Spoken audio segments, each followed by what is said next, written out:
I was just joking with that last video about being done. I just want to add my sort of reflective piece in terms of the course and this process. So, in terms of my reflection, I decided to put up a personal picture because it's a personal reflection. So, this is my lovely family. Um, so, Haley's my oldest, and then Avon, Kieran, this little guy who broke his leg, and Leora. And there's a picture of my husband kiting, actually, kite skiing, or kite. That one's kite surfing versus kite skiing, which is done in the snow. But anyways, and this is our like backyard and Kekapaca Falls. Anyways, that I'm digressing. The goal of this reflection was to sort of think back upon the course, and personally, as a student who came to Canada with no prior English knowledge. I did have prior schooling, although my schooling was quite limited because I started schooling in Poland, and then we moved in Algeria. So in Poland, my schooling was in Polish. When we moved to Algeria, my schooling was in French. So I was actually a French language learner in school, having no exposure to French. And then we came to Canada, where I stayed in a French school for 2 years. And then my parents decided we desperately need to learn English now that we're living in Canada. So we moved out of Montreal to Ottawa, and I was thrown into an English school with zero, and I mean zero English language proficiency. I knew the word hello. I remember my first day of classes knowing the word hello. And my then teacher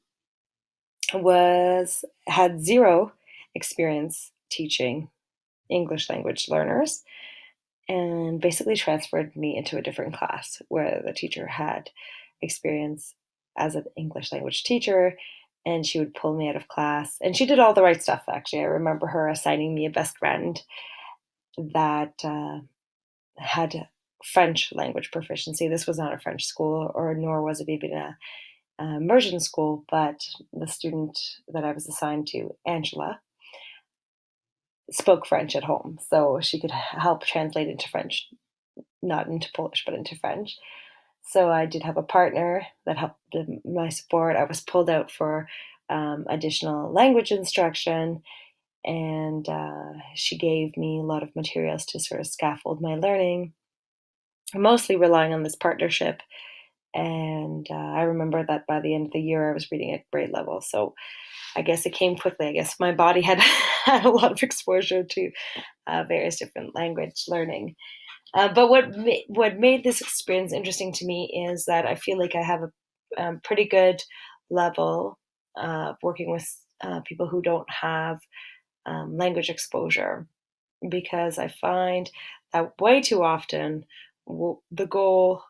the primary goal of teaching an English language learner is to speak louder at them. That seems to be everyone's go-to, is speak louder, and that somehow would translate into comprehension, which it doesn't.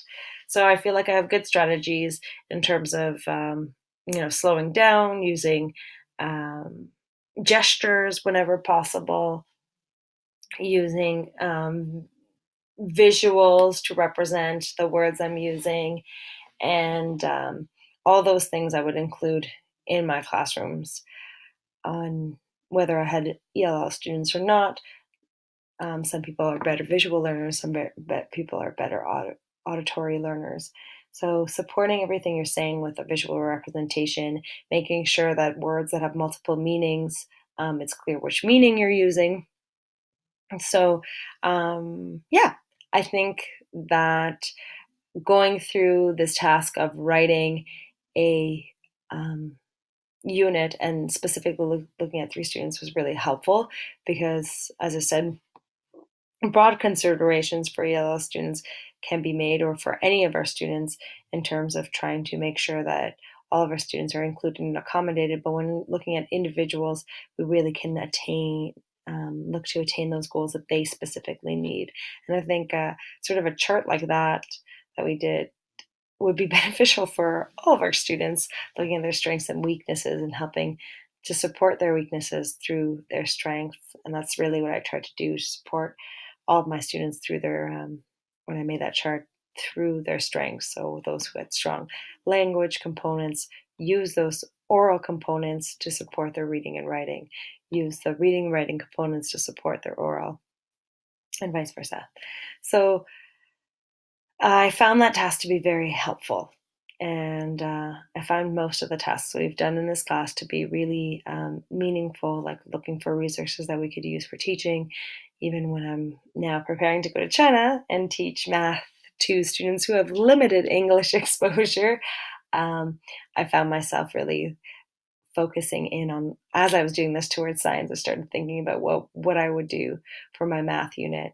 Math is a little bit easier to support because as long as we support the terminology, the language we're using is math, really. And there will be some components of making sure that the numbers translate directly, things like that. But science seemed to be a harder one to support. So that's why I chose it. I chose a harder unit to support because science does rely on a lot of speaking when giving directions in class. So I would really work on building up that terminology data bank so that students have that. Yeah, so in general, I feel like these tasks are really well designed, and I can see the implications from the perspective of having been an ELL student and seeing how they would have assisted me, and also from the perspective of a teacher taking that time to focus and really know our students' strengths and weaknesses and play on those to support them. And although I didn't mention it in my videos, the first thing I would do is really try to establish strong supports within the classroom. So if there's another Syrian student, if there's another Aboriginal student who knows, um, from the same region maybe, or is Anishinaabe, or if there's another Chinese student in my classroom, whatever way we can support our students by giving them that first language support, that is super important. Um, and it also makes them right away sort of feel included.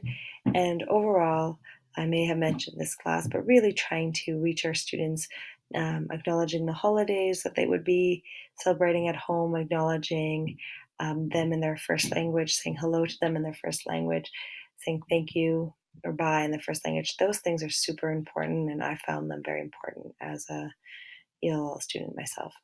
So again, thanks for the course and enjoy. Have a great, I guess, summer holiday at this point. Okay, bye-bye.